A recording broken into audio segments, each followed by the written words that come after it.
Bukankah Pak Prabowo nggak izinkan menteri-menterinya main-mainin dana APBN? Yang saya maksud belajar korupsi itu bukan jadi koruptor, tapi mempelajari seluk-beluk dan celah-celah korupsi agar kita bisa menghindarinya. Bagusan mana hidup di atas bumi atau hidup di atas kertas, Mbak Jiwo? Menurut saya lebih baik hidup di atas bumi, di atas kenyataan, seperti Jenderal Prabowo juga. Tapi menurut Rocky Gerung, orang yang hidup di atas bumi itu hidupnya di dalam amplop. Salam ya buat presiden akal sehat itu. Oh, di dunia hantu juga ada dinasti, Pak Prabowo? Ada. Ada dinasti hantu-hantu yang berwujud burung malam seperti hencok, huci-huci, kukuk bawil. Dinasti hantu burung malam itu biasanya muncul seiring dengan munculnya Buto Dengen.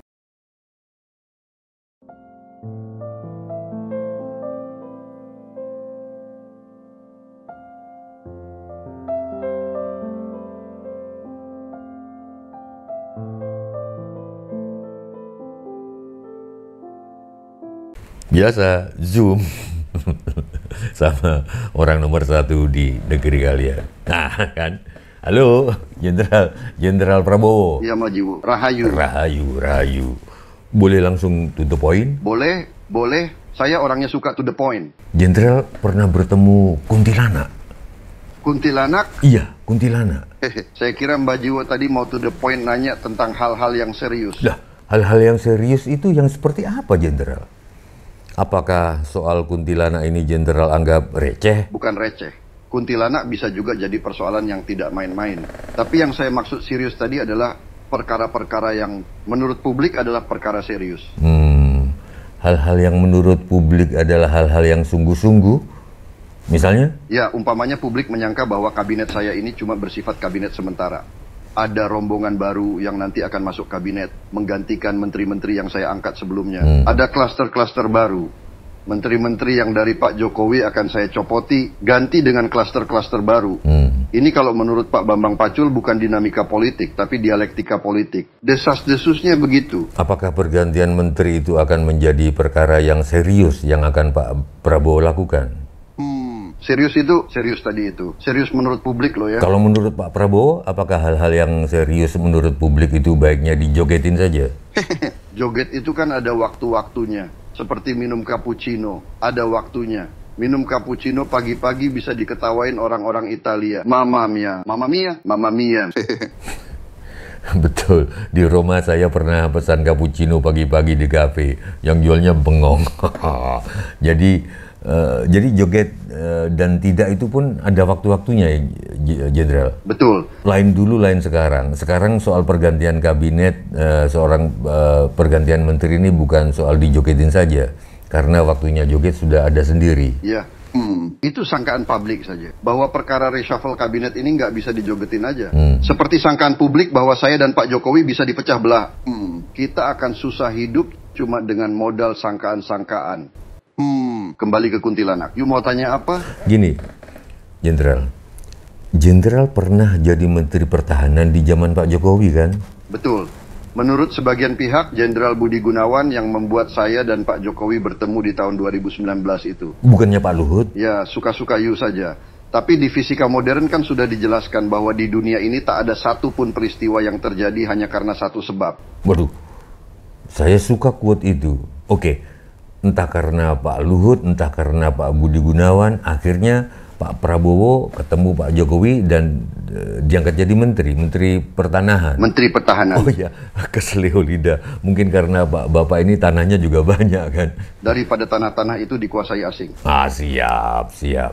Nah, Pak Prabowo jadi Menteri Pertahanan, menteri yang nggak boleh banyak ngomong. Karena soal-soal pertahanan memang nggak boleh diomongkan. Kalau diomongkan musuh-musuh jadi tahu sistem dan kelengkapan persenjataan kita. Iya, Menteri Pertahanan itu di mana-mana nggak boleh banyak ngomong. Yang boleh banyak ngomong itu tong kosong. Bisa aja.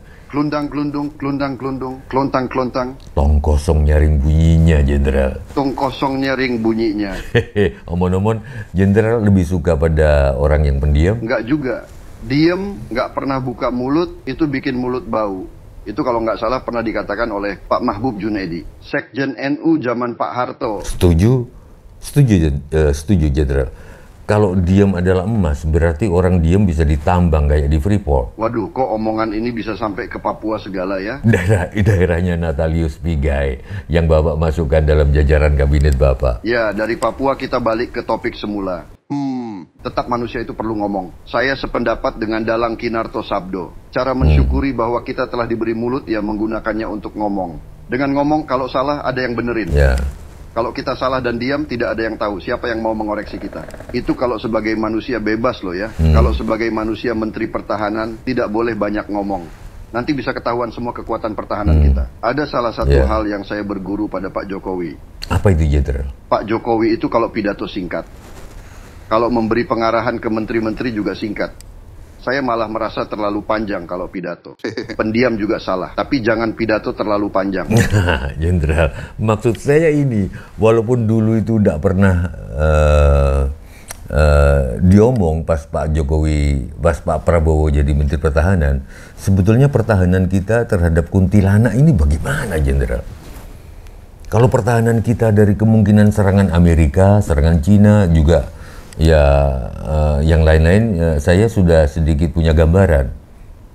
Jenderal kan waktu itu pernah jadi pembicaraan publik karena anggaran pengadaan alat-alat alutsista mencapai lebih dari 1.000 triliun.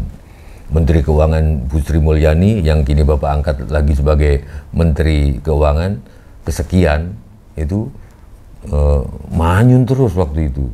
Soal pertahanan supaya kita kuat dan aman, dan soal kesejahteraan memang selalu diperdebatkan dari dulu. Membangun ekonomi makmur dulu atau membangun pertahanan kuat dan aman dulu. Menjadi kaya, makmur, kalau tidak kuat, kekayaan itu bisa dirongrong orang lain. Pak Prabowo pilih yang mana? Saya pilih dua-duanya. Sebaiknya membangun ekonomi dan membangun pertahanan. Jalan bareng. Termasuk pertahanan kita terhadap serangan kuntilanak? Betul. Sebenarnya dari dunia alam lelembut, ancaman kita tidak cuma datang dari kuntilanak. Ada lampor yang suka bunyi di sungai, bergemerincing, ada gendruwo, ada balung tandak. Balung tandak? Balung itu tulang, tandak itu joget. Jadi tengkorak dengan tubuh yang tinggal rangka tulangnya berjoget. Tapi bukan joget gemoy ya, wong mereka tinggal tulang. Tak ada daging, tak ada lemak. Kuntilanak, lampor, balung tandak. Masih ada wewe bang, suster ngesot, jerangkong, sundel bolong. Dan masih banyak lagi. Misalnya hantu yang cuma tangan saja, namanya tatangan. Ada hantu yang cuma berupa kain putih, namanya wuwudon. Yang selalu beriringan dengan wuwudon, ini hantu Hanjasirah. Ada lagi jejengklek. Jejengklek ini seperti gendruwo, hantu yang mengurai rambutnya. Lalu banaspati, yang kepalanya kobaran api, biasanya muncul dari balik pepohonan. Ada laweyan. Laweyan? Iya, bukan laweyan pusat batik di kotanya Pak Jokowi. Laweyan ini hantu bersosok manusia tapi tanpa kepala. Tubuhnya bolong. Kayak sundel bolong? Iya, laweyan ini memang leluhurnya sundel bolong. Oh, di dunia hantu juga ada dinasti, Pak Prabowo? Ada. Ada dinasti hantu-hantu yang berwujud burung malam seperti hencok, huci-huci, kukuk bawil. Dinasti hantu burung malam itu biasanya muncul seiring dengan munculnya buto dengen. Buta dengen, buto dengen. Itu bagaimana bentuknya, Jenderal? Wujudnya tidak jelas. Wujudnya tidak jelas? Seperti parpol-parpol? Ormas? Tidak. Setidak jelas-tidak-jelasnya parpol dan ormas, mereka masih jelas. Minimal aktenya ada di Kementerian Hukum. Hantu Buto Dengen ini wujudnya bukan remang-remang. Remang-remang ini kan masih bisa digambarkan ya. Buto Dengen ini hanya suaranya jelas seperti burung hantu. Suaranya merdu.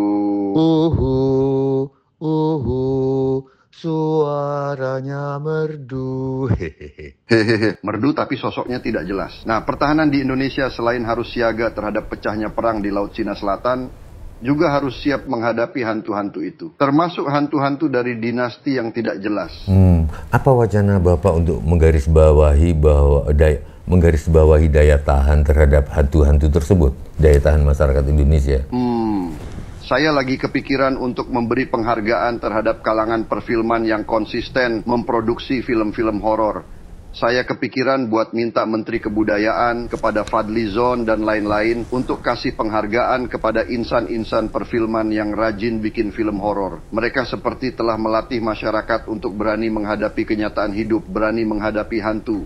Loh, Tapi Pak ya, Pak Prabowo, bukannya di bioskop-bioskop itu masyarakat malah ketakutan terhadap hantu di layar.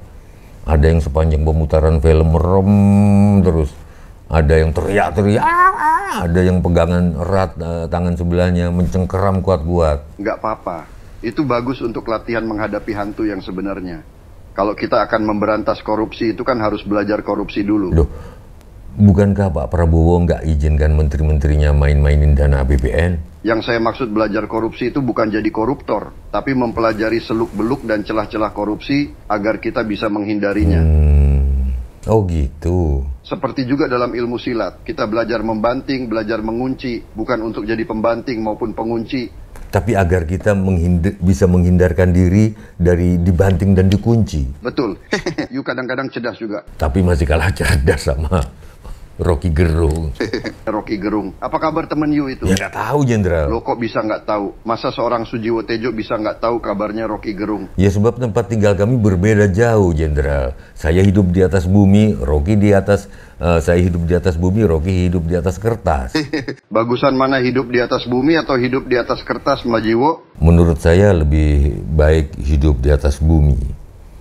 Di atas kenyataan. Seperti Jenderal Prabowo juga.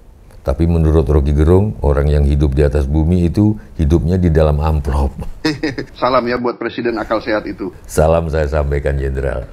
Tapi tidak sekarang. Loh, kapan? Ya nanti kalau saya sudah pindah hidup di atas kertas. See you, Mbak Jiwo. Kebentas, Jenderal.